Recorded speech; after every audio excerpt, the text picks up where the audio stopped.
Bonjour à toutes et à tous et bienvenue dans la tour de commandement. Ici Thibaut. Et Émeric. Aujourd'hui, c'est un épisode un peu spécial. C'est un épilogue. Un épilogue. C'est un petit machin qui traîne, voilà. Une vidéo, je pense que vous avez lu le titre.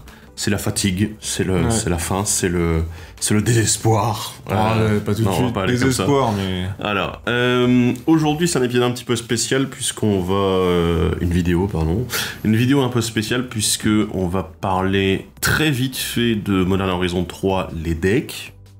Vite fait, sous le tapis. Et on va parler ensuite d'un gros problème. Enfin, d'un problème, voilà. J'ai tendance à exagérer des fois, mais voilà. Qui fait que vous n'aurez pas des épisodes complets sur ces decks. Voilà, du pourquoi du comment. Alors, un rapide retour sur les 4 decks d'Horizon du Modern 3. Donc, on a des decks Commander qui sont sortis en même temps que Horizon 3. Et ces decks contiennent des cartes uniquement légales en Commander, enfin et dans les formats Eternal, mais pas en moderne, évidemment, parce que ça aurait été trop marrant, ce serait bizarre. Mais non, voilà. Les 4 decks sont dans des thématiques qui sont inattendues, je pense qu'on peut dire ça. Pour 2 d'entre eux, ouais. Ouais, les 2 autres aussi quand même. C'est un peu étrange en fait.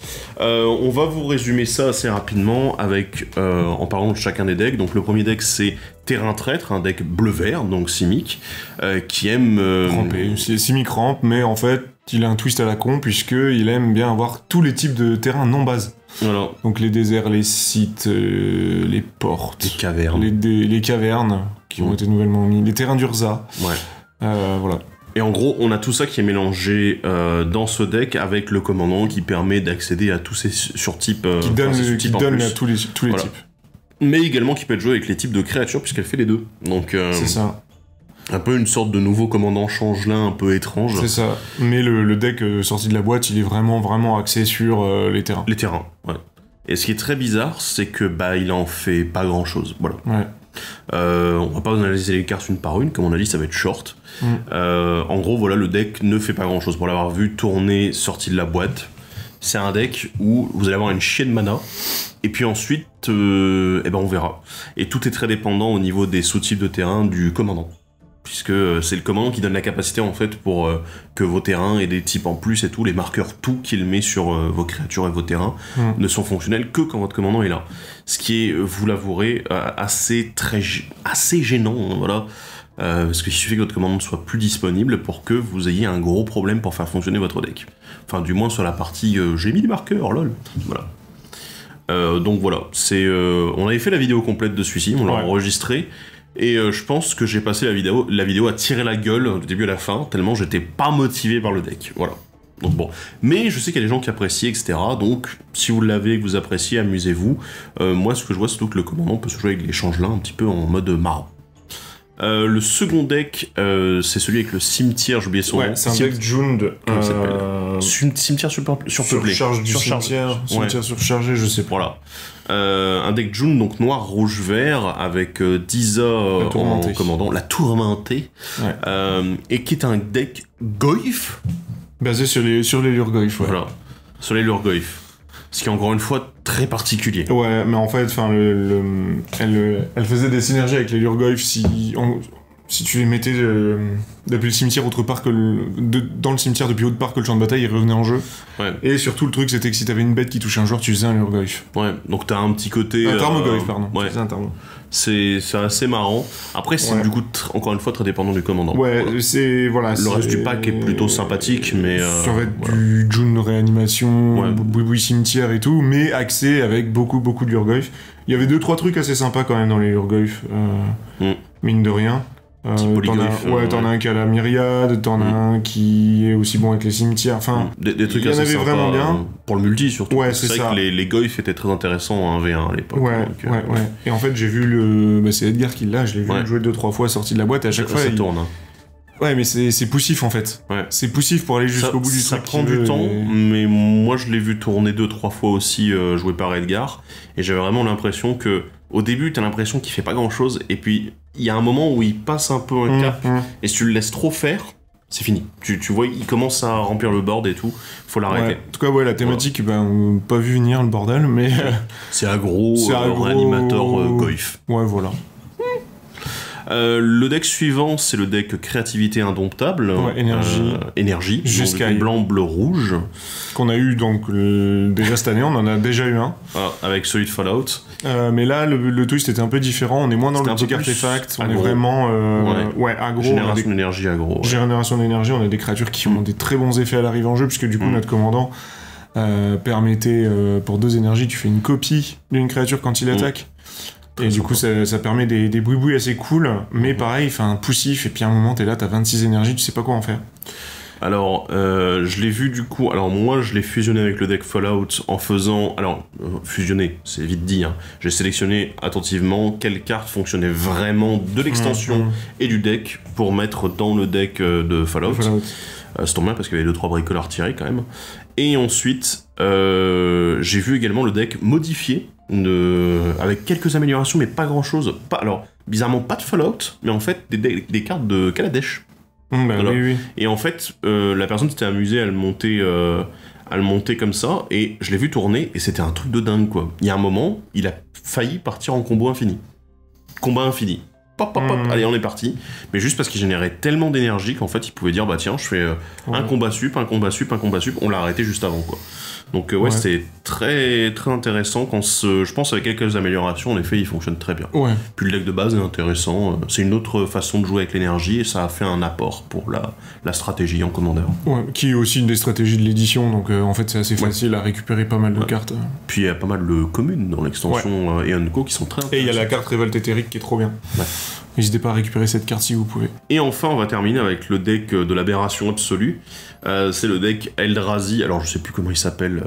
Je sais plus, mais c'est le deck... Rainbow Eldrazi, on va l'appeler comme ça. C'est le deck 5 couleurs. 5 couleurs, incolores. 5 couleurs incolores, 6 couleurs des Eldrazi avec la tête Ulalek qui est une stupide aberration tellement c'est fort et puissant. J'ai rien d'autre à dire parce qu'en fait pour moi le deck il met tout le monde en PLS quoi. C'est impressionnant en termes de puissance où est-ce qu'on en est. Un peu comme Pantlaza. Un peu comme Pantlaza. Moi je pense même plus que Pantlaza. Non, je sais pas. Je le trouve bien vénère quand même. Mais ouais, parce qu'en fait c'est un deck qui est basé sur le fait que nos Eldrazi colorés, incolores, entre guillemets ceux qui ont la carence, vont pouvoir être joués dedans. Et ce qui est... voilà, je vous expliquerai après pourquoi je n'apprécie pas l'idée, mais voilà. Le twist en fait c'est le commandant qui va copier les sorts d'Eldrazi et copier en plus les capacités déclenchées. En même temps. Le tout en même temps, donc du coup tous vos Eldrazi qui ont des effets au moment où ils sont lancés, qui ont des capacités déclenchées au moment où elles sont lancées, vous allez pouvoir copier ensuite et faire la copie en fait des effets et du permanent en question. Ce qui est tellement débile, je l'ai vu tourner comme ça à nu, je veux dire sans aucune modification, et le deck, mais il te met des lattes dans la gueule, c'est impressionnant, t'as l'impression, voilà, si tu dois te mettre à 3 contre 1 pour y arriver, hein, pour tenir la route. Et je l'ai vu modifier. Et là, c'est une catastrophe. Le deck, il fait n'importe quoi. Il peut faire des combos. T'es là, d'un seul coup, il peut mettre 50 à la table en un tour. Avec une rare et une unco du set. T'es là. Nickel. Okay. Ah, franchement, ouais, là... tout va bien. Ah ouais, il y a vraiment... Là, ils ont poussé un petit peu trop loin pour moi. Et pourquoi est-ce que je n'apprécie pas le fait que les Eldrazi soient en 5 couleurs? Parce qu'en fait, ça motive encore plus à faire du good stuff. Là où le fait de les avoir en incolore, bah au moins, t'avais... Ouais, ils sont forts, mais tu joues incolore, donc t'es pas mal restreint. Même s'ils ont apporté quelques éphémères rituels incolores, des petits trucs sympas. Mais là, c'est vraiment en mode... bah tiens, maintenant t'as accès à toutes les couleurs. Et puis, bah, c'est pas très grave, quoi. Tu peux... Oui, c'est pas grave, tu y arriveras. Ouais, il y a aucun souci. Ce qui veut dire que t'as aussi accès à la rampe du vert, d'ailleurs. C'est magnifique. Donc t'as accès au meilleur de l'incolore et au meilleur du vert pour ramper et arriver à tes gros Eldrazi. Génial. Voilà. Donc le deck est fort, hein, il est très bien, ça j'ai rien à dire. C'est juste que pour moi, ils sont allés trop loin. Vous avez apprécié cette review express des 4 decks? N'hésitez pas dans les commentaires à nous dire quel deck vous avez et ce que vous avez aimé. Voilà. Pourquoi est-ce que vous avez pris ce deck et pas un autre? Et pourquoi est-ce que vous pensez qu'on a absolument tort sur le terrain traître? Bref, la raison pour laquelle on n'a pas fait les reviews complètes, bon, à part une, mais que vous ne verrez jamais parce que je n'ai pas une belle gueule. Pire raison du monde pour ne pas montrer une vidéo. Mais en gros, actuellement... Alors, je vais parler personnellement. Je te laisserai donner ton avis après, mais Personnellement, en fait, je suis dans une énorme fatigue en termes de produits sortis. Parce que là, je pense que les 4 decks Horizon, je veux dire, il n'y aurait pas eu ces 4 decks, j'aurais été... C'était bien. Mais là, il y a vraiment eu, de ma part, une incompréhension déjà sur le fait que les decks soient sortis, qu'ils existent, que le concept ait été pitché à un moment. Ça, je trouve ça incroyable. Parce qu'actuellement, on est déjà... Attention, accrochez-vous. Si vous vous rappelez, on a eu 4 decks sur Meurtre au Manoir Karlov, on a eu 4 decks sur Fallout, on a eu 4 decks sur Outlaws, oui. Et on a eu à nouveau 4 decks sur Modern Horizon 3. Ce qui fait qu'on est déjà à 16 decks publiés en 6 mois. C'est une catastrophe. C'est beaucoup trop. Alors je peux comprendre en effet le côté d'avoir envie... même moi j'ai défendu Wizard à plusieurs reprises là-dessus, sur le fait que avoir plusieurs decks qui sortent dans l'année, c'est important parce que du coup les gens peuvent avoir accès à des stratégies très différentes. Mais là, déjà on a eu 2 fois le deck énergie finalement. C'est ça. Alors... que je vais pas me plaindre, mais ça fait quand même bizarre de l'avoir à moins de 6 mois d'intervalle. Ah ouais, ils auraient pu attendre plus tard, dans 1 an, et puis voilà, c'était... Mais là, non. Et je ne comprends pas trop, en fait. C'est qu'on se retrouve avec des decks qui se ressemblent beaucoup en termes de synergie, et en fait, où on peut faire du cross-deck assez régulièrement, en mode... Ah bah tiens, je vais prendre les cartes, un mélange de ce deck-là et de ce deck-là, et en fait, ça fonctionne. Ouais, mais... C'est quand même un peu dommage de se dire juste qu'on fait un croisement un peu bizarre entre 2 decks pour faire fonctionner le tout. En te faisant débourser de l'argent et pas un peu. Parce que, en fait, il y a aussi cet aspect-là qu'on n'a pas parlé, c'est que les decks Modern Horizon 3 sont chers. Ouais, pour pas nécessairement justifié. Il n'y a pas de raison. Je veux dire, moi, je peux comprendre qu'un univers Swiss Beyond, un univers infini, nécessite 10 € de plus sur son prix. Parce que tu dis, il y a la licence à payer, ok, je veux bien comprendre. Ouais, quand même. Ouais. Mais voilà, il y a la licence à payer, ok, au moins ça, et puis il y a un peu plus de cartes exclusives, je comprends. Ça, par contre, pas de problème. Mais du coup, un Horizon de Modern 3 où d'un seul coup tu te retrouves avec des stratégies qui sont un peu... en fait, c'est soit elles sont bizarres, genre l'Urgoyf ou copie de terrain, ou marqueur, tous les types. On va dire que c'est ça, hein, le thème du deck chimique, c'est d'avoir tous les types. Soit des trucs qu'on a vus il y a pas longtemps, donc genre il y a 6 mois, où il y a moins de 6 mois. Ouais, parce que le Eldrazi, on en a eu un il y en avait un dans Commander Master, en fait. Non. Mais bon, là les gens vont argumenter, les gens vont argumenter en disant... Mais c'est pas le même. C'est pas un color, là c'est 5 couleurs, oui, et ils ont raison en soi, mais ça fait très bizarre d'avoir la même thématique, avec juste une autre approche, surtout sur un côté tribal, quoi. Un peu bizarre. Donc ouais. Clanique, excusez-moi. Mais ouais. Moi j'ai une fatigue là actuellement avec ces decks parce que pour moi c'est un peu le pompon. J'apprécie d'avoir pas mal de nouveaux produits en général parce que ça donne l'occasion de réfléchir à de nouvelles choses, d'améliorer ses propres decks, de retoucher, de découvrir de nouvelles choses. Par exemple, j'ai énormément adoré le fait de rajouter des cartes de Modern Horizon 3 dans mon deck énergie en fait, dans le deck reconstruit. Je me suis cassé un peu la tête, j'ai pris les cartes et tout, et j'ai trouvé ça sympa, voilà. Mais, c'est tout. En dehors de ça, en fait, les autres decks m'ont pas ou peu intéressé, j'ai pris quelques cartes du deck Eldrazi, il est là, voilà, au coin de la table, et je les ai mis dans mon autre deck, mais en me disant, je vais essayer de me restreindre, parce que sinon ça va être trop fort, parce que sinon ça va changer trop de ma stratégie de base, je vais pas passer en 5 couleurs, là. Et en fait, je me suis rendu compte hier, en live, d'ailleurs, le live est passé depuis un petit moment, mais on devait faire de la construction de deck, et je me suis rendu compte au moment où on a dû choisir le commandant, alors j'en avais en tête en plus, que j'avais plus envie. Et c'est un peu triste parce que, comment dire, je me suis rendu compte que c'est des commandants de Fallout que je voulais monter. Je me suis rendu compte déjà qu'il y a beaucoup de gens qui s'y intéressaient plus, alors que c'est sorti au mois de mars. Donc, mois de mars ? Non, mois de février. Mois de mars, il n'y a rien eu. C'est la pause. Mais du coup, c'est sorti quand même il y a 4 mois, et l'extension est déjà passée dans l'oubli pour une partie des joueurs en fait et des personnes qui nous suivent. Et c'est un truc de dingue. Alors que je me dis que moi-même, j'ai pas encore eu le temps de process toutes les cartes de l'extension. Même là, quand je fais les améliorations de mes decks personnellement, je suis en mode, attends, cette carte-là, est-ce qu'elle peut vraiment valoir le coup? C'est vrai que je l'ai pas encore trop vue et tout. Et oui, elle vaut le coup, mais il faut prendre le temps de se poser, de regarder et tout. Mais il y a trop. Ouais. Et le fait qu'on baigne également à chaque fois dans nos sorties d'édition sur une une multitude de vidéos à produire, voilà, les commandants. Bon, les commandants et les cartes, moi ça m'intéresse toujours. Hein. Voilà, je me suis beaucoup amusé à regarder Horizon du Modern 3 avec toi, c'était vraiment très cool.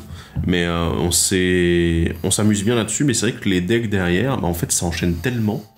Puis c'est surtout, c'est à chaque fois un deck de 100 cartes à réanalyser, ça fait que là sur 4 decks, t'as 4 decks de 100 cartes à regarder, tu te dis, c'est un peu lourd quoi. En plus on préfère quand même y toucher avant, histoire d'avoir un retour et de pouvoir avoir un avis un peu plus éclairé, et pas seulement on a vu la decklist et puis voilà ce qu'on en pense. Et ça devient assez lourd là-dessus. Ouais. Et là c'était fatigant, c'est pour ça qu'il y aura pas ces 4 épisodes, désolé. Vous renverrez les gens vers cette vidéo si jamais vous voyez des gens se plaindre. Moi je le ferai probablement pas. De toute façon des analyses et améliorations des précos, il y en aura. Il y en a quoi qu'il arrive en fait. En anglais. En anglais, oui. Voilà, si vous voulez vraiment une analyse détaillée, bah vous irez voir en anglais. Je sais que la plupart d'entre vous, il y en a une partie qui justement viennent nous voir parce que justement ils n'aiment pas le contenu anglophone, aussi parce que l'analyse n'est pas la même. Ils ont pas la même expérience en fait du commandeur que nous, hein. Eux ils ont parfois un truc un petit peu plus chill. Là où moi par exemple, ce que je reproche beaucoup aux decks préconstruits, c'est depuis une bonne année, c'est qu'il y a de moins en moins de gestion dans les decks.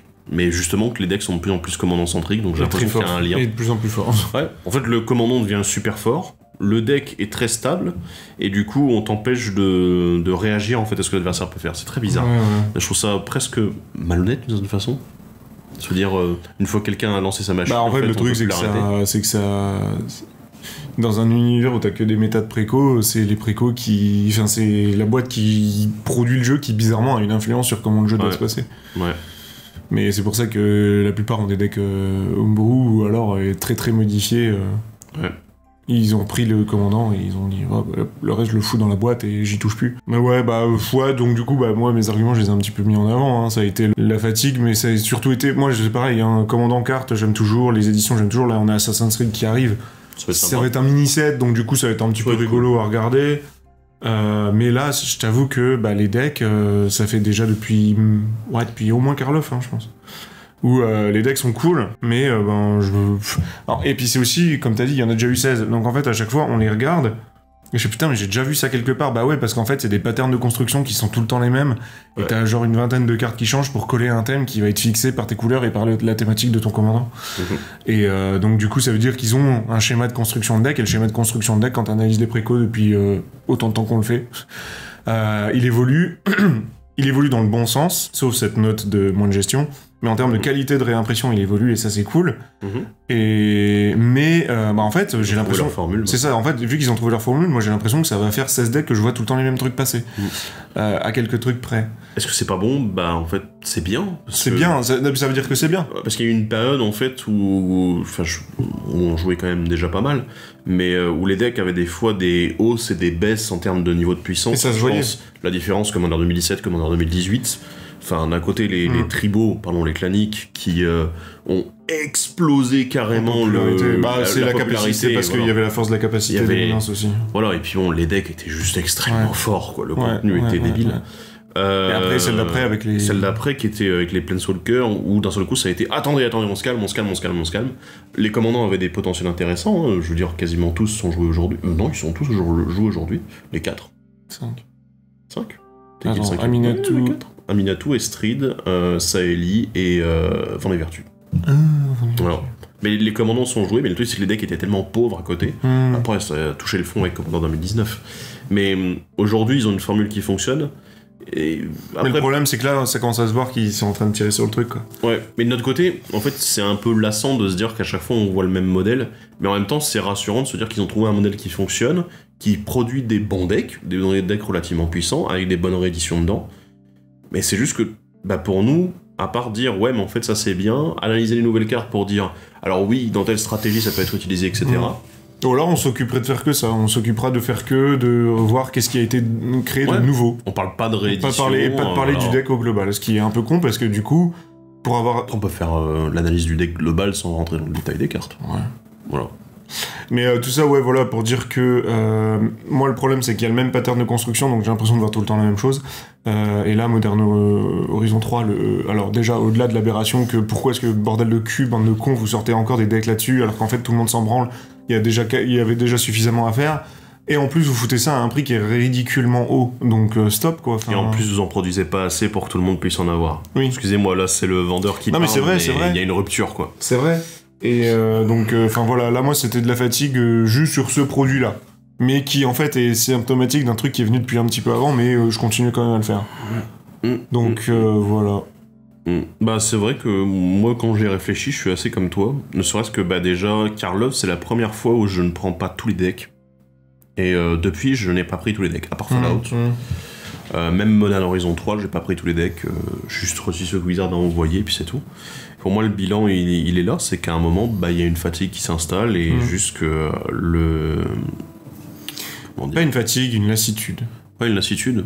Et c'est vrai que là, bah, on se retrouve avec des decks qui sont vite assez oubliables. Je sais plus le nombre de fois, en fait, on m'a demandé de parler de tel ou tel deck qui est sorti cette année, et je suis là, je suis loin, alors qu'on les a analysés ensemble, quoi. Tu te dis, putain, attends, qu'est-ce que j'ai à dire sur ce deck? Et je me dis, attends, je vais essayer de me rappeler. Non, après, en cherchant, on retrouve. On retrouve, mais le fait qu'il soit bon mais oubliable, du coup, ça donne ce petit côté où tu te dis, ouais. Alors, voilà, comme dit, ça veut pas dire que si jamais vous avez acheté ces decks, que vous les avez améliorés, que vous les avez aimés, ça veut pas dire que vous avez tort. Non, ça non, veut loin juste de là. dire que, d'un point de vue d'analyse, en fait, et de nous, ce qu'on peut proposer, eh ben, on s'y retrouve moins. On s'y retrouve moins, non pas parce que les decks sont mauvais, mais juste parce que il y en a beaucoup trop. Voilà. Et qu'on retrouve le même. C'était combien, 160 le nombre de commandants sortis cette année, je regardais tout à l'heure, on était à 162. On est à 162 alors qu'on est à la moitié de l'année. Donc en fait, nouveau commandant. Est-ce y a-t-il du coup besoin absolument de sortir systématiquement 4 decks? C'est beaucoup. Tu vois? L'année dernière, il le faisait pas. On non, avait 2 decks. on en avait 2 decks, c'était très bien. Ouais. On a eu. Mais bon, voilà, écoutez, l'argument est toujours le même. Wizard appartient à Hasbro, qui est une société cotée en action, en bourse, et donc du coup, il y a des actionnaires qui veulent des dividendes rapidement, donc il faut sortir toujours plus de produits pour faire toujours plus de profit. Voilà, c'est comme ça, c'est tout. L'équation, elle est pas bonne, mais bon. Malheureux, mais c'est. Il faut les vendre tes produits, et si t'en as trop. Oui, non, mais je suis d'accord. Les gens n'achètent pas systématiquement. Je suis d'accord, ouais, mais enfin. Alors, sauf que. Toi, quand t'achètes pour vendre à tes clients. La thune, elle est déjà dans la poche à Hasbro. Ouais, mais si je vois que mes clients achètent moins, du coup, j'en commande moins. Ah non, mais bien sûr, oui, sauf que vu qu'à l'instant T, Hasbro aura la thune. Tu vois ce que je veux dire? C'est l'argent immédiat, c'est pas l'argent à long terme, en fait. Bien sûr. Ah, mais c'est auprès des fournisseurs, du coup, comme les fournisseurs nous attendent pour faire leurs commandes, s'il y a une baisse, ils savent très bien, en fait, ils vont le sentir passer. Bref. Pas bon bras là, mais... Donc ouais, une petite lassitude, mais là, on va se poser un peu le temps de l'été. Ouais. Pour faire un pas de côté, on va dire. Ce sera bien. Ben, on va pas avoir trop le temps. Parce que, vous le savez, on va normalement lancer les analyses de Assassin's Creed. Nous, semaine prochaine, on commence à enregistrer, du coup. Oui, ça va aller vite. Ça devrait aller vite. C'est un micro set, il y a 100 cartes. C'est probable qu'on fasse tout en une seule vidéo. Voilà. Ça va peut-être être un peu long, mais au moins vous aurez tout. De toute façon, il y a beaucoup de commandes dans l'extension. 36. Et puis... Mais il y a aussi des rééditions, donc ça va aller vite. Micro set de 100 cartes, il y a 36 rééditions. Il y a 36 commandants. Après, c'est le problème. C'est un peu logique. Ce truc-là, t'es obligé parce que c'est quelque chose où il y a des personnages. Il y a des personnages identifiés, ouais, c'est pas... Et vivement qu'ils nous fassent un Universes Beyond Minecraft. Avec que des PNJ partout. Arrête, il pourrait le faire. Mais voilà. Et ensuite, Bloomburrow arrivera peu après, parce que fin du mois de juillet, on a les avant-premières, donc à cette période-là, vous aurez l'analyse de Bloomburrow. J'ai prévu d'autres vidéos à vous proposer dans d'autres styles, des trucs que vous n'avez pas vu depuis un moment. Une deck tech. Mais du coup, ouais, ça sera l'occasion au mois de juillet, et puis j'espère qu'on aura prochainement l'occasion de vous parler du Commander Tour, que ça va enfin se régler toutes les histoires pour avoir une putain de salle, excusez-moi. Mais voilà, c'est... Voilà. Bref, voilà tout ce qu'on avait à dire. Écoutez, n'hésitez pas à parler vous aussi de votre ressenti en fait actuellement sur la vague de produits. L'espace en commentaire en dessous est un bon endroit si vous voulez donner votre avis sur la fatigue, la lassitude. Et sur les decks éventuellement. Sur les decks aussi. Même si vous les avez aimés, hein, dites-le surtout pourquoi, enfin, c'est intéressant. C'est important. Voilà. Mais voilà, on va se laisser là. Merci à vous d'avoir suivi cette vidéo. C'est pas un épisode. Alors, et puis on se dit à la prochaine pour un vrai épisode. Bye bye. Bye bye.